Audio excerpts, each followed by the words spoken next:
Assalamualaikum warahmatullahi wabarakatuh. Jumpa perdana di Open SDIT Cinta, obrolan pendidikan SDIT Cahaya Insani Temanggung. Hari ini kita akan ngobrol asik bersama ustadzah yang keren dan inspiratif ini. Nanti kita akan membahas tentang pendidikan karakter dan pendidikan akhlak mulia.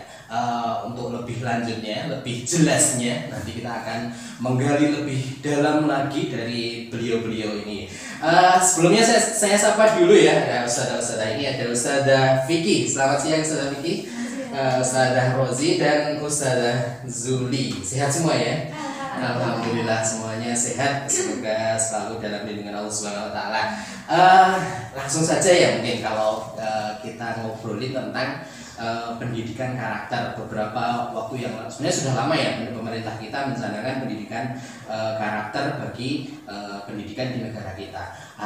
Mungkin perlu kita ketahui lagi lebih dalam, gali lebih dalam lagi apa sih pendidikan karakter itu sendiri apa, kemudian pendidikan karakter itu apa. Mungkin Ustadzah Rozi silahkan untuk menyampaikan tentang pendidikan karakter itu apa, karakter gitu ya, karakter yang sering kita dengar gitu ya. Monggo Ustaz. Bismillahirrahmanirrahim. Assalamualaikum warahmatullahi wabarakatuh. Ya, sebelum kita mungkin menuju ke pendidikan karakternya ya, jadi kita mesti tahu dulu karakter itu sebenarnya apa sih. Nah, kalau dalam kehidupan sehari-hari itu karakter itu bisa kita sebut kebiasaan ya, kebiasaan seseorang ketika merespon suatu kejadian, di mana ketika merespon itu tidak ada jeda gitu, jadi spontanitas seperti itu ya. Jadi mungkin kalau dalam kehidupan kita sehari-hari itu kita bisa sebut sebagai watak gitu. Nah, kalau secara kamus besar bahasa Indonesia itu sendiri, kalau karakter itu adalah tabiat atau sifat-sifat kejiwaan seseorang yang dimana sifat-sifat kejiwaan itu membedakan antara individu dengan individu yang lainnya seperti itu. Misalnya biasanya kalau karakter itu berkaitan erat dengan kehidupan sehari-hari ya. Misalnya seperti nilai-nilai kejujuran atau nilai-nilai kepedulian seperti itu. Nah, jadi misalnya seseorang itu ketika punya karakter gitu, karakter yang sudah bagus misalnya dalam hal kepedulian terhadap lingkungan. Nah, itu biasanya ketika melihat sampah itu tidak usah disuruh gitu ya. Dia langsung lihat sampah itu otomatis langsung secara tergerak ya, secara otomatis mengambil kemudian membuang seperti itu. Jadi tidak menunggu sampah siapa ya itu yang buang ya, harusnya itu jadi kan itu berarti belum jadi karakter. Berarti dia belum peduli gitu ya. Harusnya ketika karakter itu sudah terbangun itu melihat sampah otomatis ngambil buang ke tempat sampah seperti itu. Ya, terus ini kita juga sering mendengar ada beberapa orang yang kemudian mungkin menyamakan antara karakter dan akhlak gitu saja. Kalau dalam Islam kita sering mendengar kata akhlak mulia, akhlakul karimah gitu ya. Apakah sama itu antara pendidikan atau karakter dengan akhlak mulia itu saja? Ya, kalau secara definisi ya itu sebenarnya hampir mirip ya. Kalau namanya mirip itu kan beda, tetap ada bedanya gitu ya. Tapi mirip ya. Cuman yang membedakan itu adalah bagaimana mendapatkannya seperti itu. Bagaimana mendapatkan pembelajaran itu. Kalau karakter itu didapatkan dari pembiasaan. Pembiasaan itu sendiri biasanya ketika kita ya ingin menanamkan sebuah karakter kepada seorang anak atau kepada seorang siswa, itu biasanya yang pertama kali dilakukan adalah kita memahamkan dulu apa sih nilai-nilai yang ada di dalam karakter itu. Misalnya kita mau mengembangkan sifat kepedulian. Nah, kita kasih tahu peduli itu apa toh? Nah, gitu ya secara definisinya. Nah, kemudian setelah itu diaplikasikan, diberikan contoh dulu, diaplikasikan. Anak-anak disuruh praktek langsung. Nah, setelah itu baru kemudian anak-anak didorong atau kita motivasi untuk melaksanakan dalam kehidupan sehari-hari. Nah, itu kalau karakter. Tapi kalau akhlak itu cara mendapatkannya atau basicnya ya itu adalah keimanan. Berasal dari kalau karakter itu kan berasal dari pembiasaan ya. Sedangkan akhlak itu berasal dari keimanan. Menarik ya. Jadi sampaikan tentang proses ya, proses untuk characterizing atau menginstal karakter dalam diri anak ya. Lalu mungkin Ustaz Julin tentang prosesnya, proses dari pendidikan karakter sehingga dari mungkin karakter itu dari diajarkan kemudian sampai kemudian karakterisasi terhadap anak itu bagaimana itu Ustaz? Mungkin bisa disampaikan. Ya, bismillahirrahmanirrahim. Ya, terima kasih Ustaz kesempatannya di sini mengenai karakter ya, proses pembentukan karakter. Karakter itu tadi kebiasaan ya.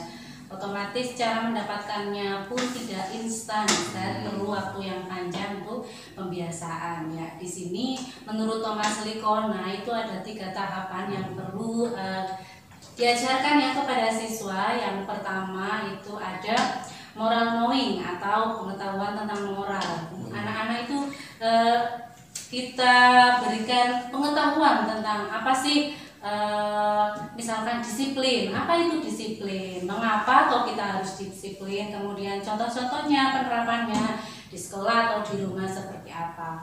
Itu tadi tentang moral knowing. Kemudian yang kedua itu adalah moral feeling. Jadi selain siswa itu diberikan pengetahuan tentang apa?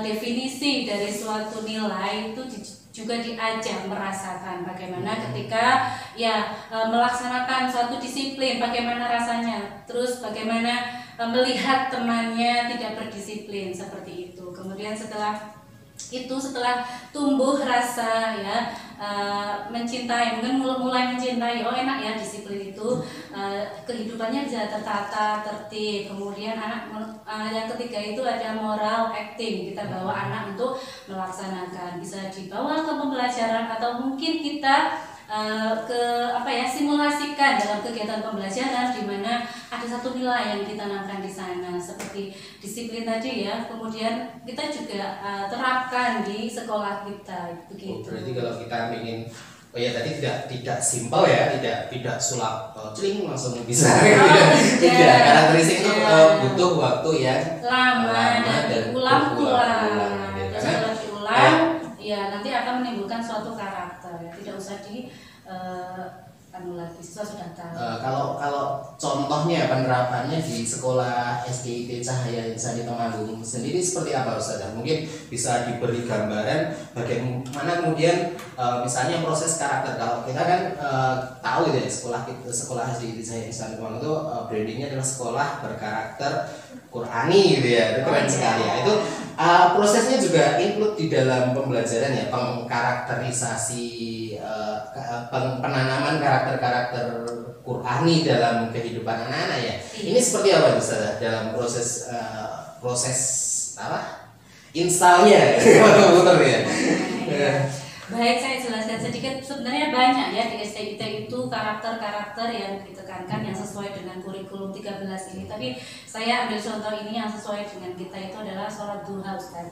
Setiap hari ya, walaupun di pandemi ini tetap ya kita menganjurkan kepada anak untuk melaksanakan sholat duha. Jadi sebelum anak melakukan aktivitas belajar, kita tekankan untuk melaksanakan sholat duha. Jadi sebelum anak-anak melaksanakan sholat duha itu kita beri pengetahuan dulu apa sih sholat duha, kenapa harus sholat duha, kemudian apa manfaatnya yang didapat. Setelah mereka tahu, kemudian kita ajak anak merasakan gimana rasanya sholat duha, bagaimana kalau meninggalkan sholat duha. Lah dari situ anak akan merasakan baiknya sholat duha. Nah setelah itu kita praktekkan ya setiap hari di sekolah kita sholat duha selalu bersama-sama. Kemudian karena pandemi ini sholat duha itu dipandu oleh orang tua masing-masing. Tetap ya. Jadi kami mengharapkan dari anak-anak itu tetap timbul karakter ya melaksanakan sholat duha. Jadi kita tahu bahwa sholat duha itu kan sholat ya mencegah perbuatan yang kecil dan meninggikan gitu. Berarti nanti tadi lebih juga tadi sampaikan gitu ya dari penanaman akhlak mulia tadi, dari mencegah fahsya wal munkar itu perbuatan kecil dan munkar, salah satunya dengan aktualisasi sholat duha ya, dimana kemudian anak dibiasakan dibuat menjadi pembiasaan setiap hari ya. Tadi juga saya makin tergelitik ini ya. Kayaknya antara pendidikan karakter dan pendidikan akhlak itu kalau kita lihat memang kemudian sama gitu ya kayaknya ya. Pendidikan karakter tadi walaupun disampaikan prosesnya yang kemudian agak berbeda gitu ya, berbeda tentang ya, mungkin Ustazah Vicky bisa memberikan gambaran yang secara gamblang gitu. Apa sih kemudian bedanya pendidikan karakter dengan pendidikan akhlak mulia itu? Terima kasih Ustaz ya. Gini, pendidikan karakter dengan pendidikan akhlak ya. Tadi sudah disampaikan juga sama Ustazah Rozi ya, bagaimana pendidikan karakter itu dan bagaimana pendidikan akhlak. Berbedanya itu benar tadi dari sumbernya, dari sumbernya. Kalau karakter itu bersumber dari kebiasaan dan pola pikir manusia ya, ini tuh baik atau enggak seperti itu. Tapi kalau akhlak itu sumbernya sendiri itu dari keimanan kita gitu. Iya. Semakin kita beriman berarti akhlak kita kan semakin baik gitu. Akhlaknya seperti itu. Kalau gambaran realnya itu, misalnya kita juga melihat ada misalnya mungkin di negara-negara maju gitu ya, ada mungkin Jepang gitu ya. Jepang itu kita melihat mungkin pendidikan karakter di sana itu jalan gitu ya, maksudnya berhasil gitu ya. Tapi kita juga melihat bahwa di Jepang itu juga ada beberapa semacam kasus bunuh diri yang sangat banyak. Bahkan kemarin ada hutan bunuh diri itu di Jepang ya. Jadi di Jepang itu ada karena saking banyaknya kasus bunuh diri di Jepang, ada hutan bunuh diri. Jadi ketika orang mau bunuh diri itu membawa tali masuk ke dalam hutan. Kemudian kalau dia mau lanjut bunuh diri, talinya ditinggalkan, mau kembali dia itu. Itu sampai ada seperti itu. Nah, itu pendidikan karakter yang seperti itulah, atau mungkin bedanya ya dengan akhlak mulia. Coba mungkin bisa dijelaskan Ustaz. Ya, begini ya. Memang ya di Jepang itu disiplinnya tuh tinggi sekali. Sekolah di sana juga moralnya bagus, ada sekolah karakter juga gitu ya. Tapi bedanya karakter dengan akhlak itu tadi sumbernya itu tolak ukurnya tolak ukurnya. Contohnya aja jujur, tolak ukurnya itu kalau jujur kan baik ya, bukan hal yang buruk gitu ya. Jadi tolak ukurnya itu hanya bersumber dari kita, pemikiran pola pikir kita, pikiran manusia ya. Iya, seperti itu. Jadi kalau di Jepang itu kan anak SD itu sudah diajak diskusi gitu ya, diajak diskusi untuk ini tuh benar apa enggak sih gitu. Nah setelah dia SMP, SMA mereka kan sudah berpikir secara rasional ya, sudah mempunyai dewasa berpikir sudah bisa memilih mana yang baik, mana yang buruk, mempunyai tolak ukur sendiri-sendiri gitu ya, seperti itu. Nah jadi kalau karakter tidak diimbangi dengan akhlak ya seperti itu, banyak bunuh diri karena dia tidak ada iman di hatinya. Dia tidak merasa bahwa tidak merugikan orang banyak gitu loh. Yang penting nggak merugikan orang lain gitu ya. Iya, dia melakukan apa aja yang mungkin tidak merugikan orang lain gitu. Iya, karena dia hanya berpikiran kalau ukurnya masing-masing itu, kalau pikir masing-masing seperti itu. Jadi kalau tadi kita bisa simpulkan ya dari obrolan kita gitu pada saya, mungkin ada yang mau disampaikan ini untuk sebagai ini karena waktu juga yang terbatas, ada closing statement dari Ustazah, mungkin silahkan Ustazah Rozi, Ustazah Yudi, silahkan monggo, satu atau perwakilan monggo silahkan. Mungkin ini ya, penting memang dalam pendidikan itu, pendidikan karakter itu penting. Tetapi jauh lebih penting ketika pendidikan karakter itu akan jauh lebih punya nilai atau akan jauh lebih bagus lagi ketika pendidikan karakter itu didasari dengan pendidikan akhlak, yaitu yang tadi sumbernya adalah keimanan gitu. Jadi didasari atau di pondasinya itu adalah akhlak ya, keimanan, baru kemudian kita kembangkan lagi ke pendidikan karakter. Maka hal-hal seperti tadi ya, kayak di negara-negara maju ya, mohon maaf, itu kan mereka karakternya bagus, disiplinnya bagus sekali, dedikasi terhadap negaranya bagus, tapi ternyata di sisi lain yang mereka itu rapuh jiwanya, yang ada bunuh diri, kemudian free sex dan lain-lain sebagainya. Jadi memang ternyata pendidikan karakter itu penting, tapi jauh lebih penting ketika kita juga harus menanamkan akhlak, di mana keimanan itu menjadi pondasi seperti itu. Iya, terima kasih.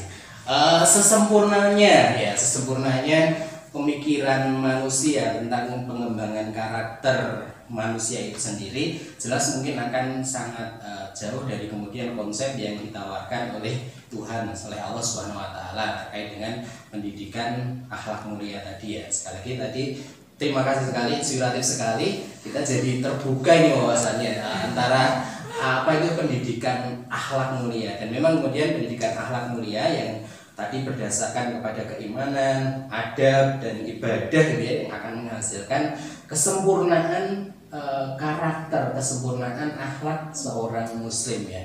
Dan itu insya Allah akan setelah ini diaplikasikan di sekolah kita SDIT Cahaya Insani Temanggung. Bismillah.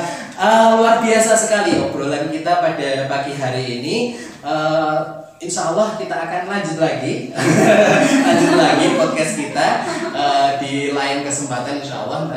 Tapi untuk kali ini karena keterbatasan waktu, kami selaku ini pembicara juga saya hostnya kami sebagai pembawa acara, kami mohon maaf atas segala kekurangan. Terima kasih. Wassalamualaikum warahmatullahi wabarakatuh.